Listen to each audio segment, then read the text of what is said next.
PhD online class में आज आपका स्वागत है।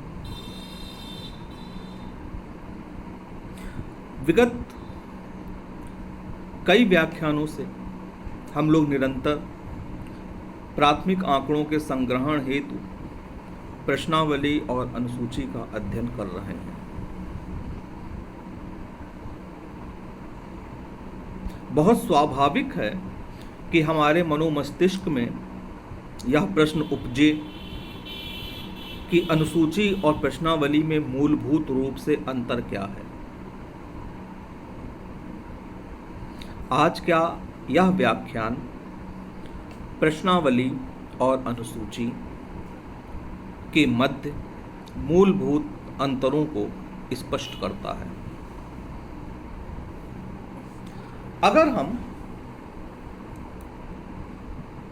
प्रश्नावली और अनुसूची में अंतर करने के मौलिक आधारों की तरफ गौर करें तो हमें ज्ञात होगा कि प्रश्नावली और अनुसूची में 3 आधारों पर अंतर स्थापित किया जा सकता है। पहला आधार संरचना संबंधी, दूसरा आधार संचालन संबंधी, तीसरा आधार उपयोगिता संबंधी।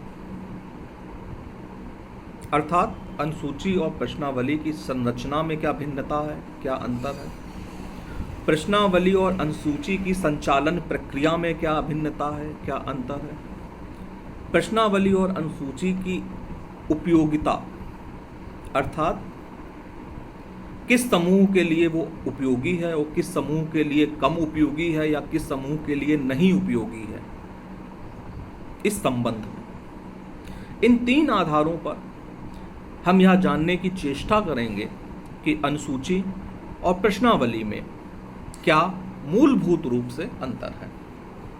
पहला आधार, अगर हम प्रश्नावली और अनुसूची की संरचना का तुलनात्मक रूप से अध्ययन करें तो यह स्पष्ट हो जाता है कि प्रश्नावली का स्वरूप विस्तृत होता है तथा अनुसूची का स्वरूप विशिष्ट एवं सीमित होता है। प्रश्नावली की रचना तब की जाती है जब शोध समस्या गंभीर हो और विस्तृत हो, उसका विस्तार, भौतिक विस्तार अधिक हो, जबकि अनुसूची का निर्माण हम तब करते हैं जब शोध समस्या की प्रगति विशिष्ट हो और सीमित हो। प्रश्नावली में जो प्रश्न की हम रचना करते हैं वह स्वव्याख्यात्मक करते हैं। स्वव्याख्यात्मक इसलिए करते हैं कि शोधकर्ता या प्रश्नकर्ता सूचनादाता के सामने उपस्थित नहीं होता कि वो प्रश्नों को स्पष्ट कर सके। अतः प्रश्न उसको भली भांति समझ में आ जाए, इसलिए प्रश्नावली में प्रायः प्रश्न स्वव्याख्यात्मक रखे जाते हैं, जबकि अनुसूची में प्रश्न की व्याख्या आवश्यक नहीं होती क्योंकि शोधकर्ता प्रश्न पूछने एवं उत्तर की पूर्ति हेतु वहां पर स्वयं उपस्थित होता है। शोधकर्ता अनुसूची के संचालन के समय में स्वयं उपस्थित है, इसलिए यह आवश्यक नहीं है कि प्रश्न स्वव्याख्यात्मक रखे जाए। प्रश्नावली भौतिक प्रसार जब विस्तृत हो उस समय बहुत उपयोगी होती है और भौतिक प्रसार विस्तृत होने के कारण जो प्रश्नावली की भाषा होती है वो सार्वभौमिक रखी जाती है। लेकिन अनुसूची की भाषा, अनुसूची का प्रयोग सीमित क्षेत्र पे हो रहा है, तो उस अनुसूची की भाषा उस सीमित क्षेत्र के अनुसार रखी जा सकती है। यानी कि अनुसूची की भाषा अगर हम कहें कि स्थानीय भी हो सकती है तो गलत नहीं है।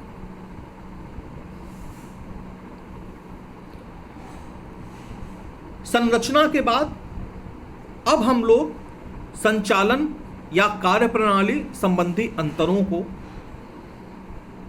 स्पष्ट करेंगे कि प्रश्नावली और अनुसूची की कार्यप्रणाली में किस तरीके से भिन्नता है, संचालन प्रणाली में किस तरीके से भिन्नता है। तो प्रश्नावली में प्रश्नों के उत्तर प्राप्त करने के लिए एक तालिका का व्यवहार किया जाता है जिसकी पूर्ति स्वयं उत्तरदाता करता है, और अनुसूची में प्रश्नों की एक ऐसी तालिका होती है जिसके प्रश्नों के उत्तर दूसरे व्यक्ति से आमने सामने की स्थिति में साक्षात्कारता द्वारा पूछे जाते हैं और भरे जाते हैं। यानी कि प्रश्नावली में साक्षात्कारदाता, साक्षात्कार देने वाला, उत्तरों की पूर्ति स्वयं कर रहा है, जबकि अनुसूची में प्रश्नकर्ता या साक्षात्कारकर्ता या शोधकर्ता आमने सामने की स्थिति में प्रश्नों को पूछ रहा है और स्वयं शोधकर्ता, प्रश्नकर्ता, साक्षात्कारकर्ता उनको भर रहा है।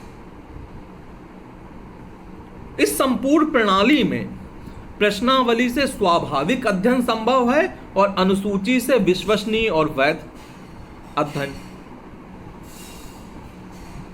यह संभव है कि प्रश्नावली में जब उत्तरदाता स्वयं प्रश्नों के उत्तर की पूर्ति करे तो वो स्वाभाविक उत्तर दे, और अनुसूची में यह गुण पाया जा रहा है कि चूंकि शोधकर्ता उपस्थित है उत्तरदाता के सामने, सूचनादाता के सामने, तो उत्तरदाता या सूचनादाता द्वारा प्रश्नों के उत्तर किसी दूसरे से पूछ के दिए जाने की संभावना कम हो जाएगी। अतः अनुसूची से किया गया अध्ययन विश्वसनीय और वैध अधिक होगा, परंतु प्रश्नावली से किया गया अध्ययन स्वाभाविक अधिक होगा। इसके बाद एक अहम बिंदु है उपयोगिता संबंधी अंतर। देखिए, प्रश्नावली का उपयोग हम शिक्षित एजुकेटेड, है ना, प्रश्नावली के माध्यम से हम शिक्षित सूचनादाता से ही सूचना प्राप्त कर सकते हैं। हम प्रश्नावली का उपयोग बच्चों पे नहीं कर सकते, हम प्रश्नावली का उपयोग अशिक्षित लोगों पर नहीं कर सकते।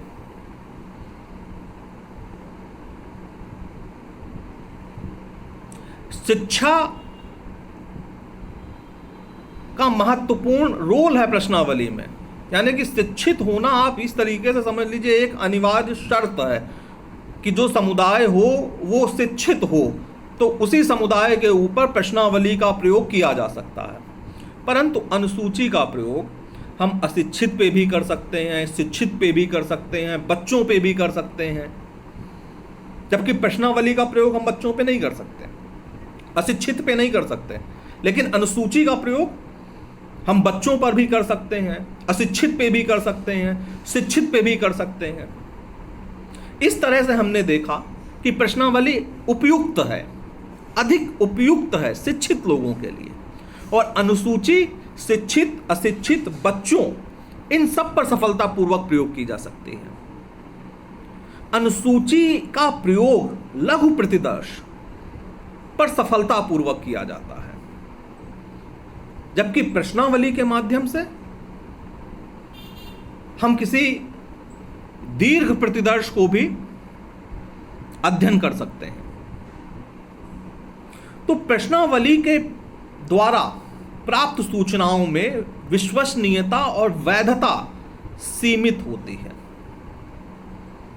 ये एक खास ध्यान देने वाली बात है कि प्रश्नावली के माध्यम से प्राप्त जो हमें सूचनाएं प्राप्त हो रही हैं उसमें विश्वसनीयता और वैधता का जो गुण है वो सीमित है, जबकि अनुसूची में विश्वसनीयता और वैधता प्रश्नावली की तुलना में अपेक्षाकृत अधिक पाई जाती है। इस प्रकार से आप लोगों ने आज इस व्याख्यान में अनुसूची और प्रश्नावली में मूलभूत अंतरों को जाना, जिसके प्रमुख आधार संरचना, संचालन और उपयोगिता थे।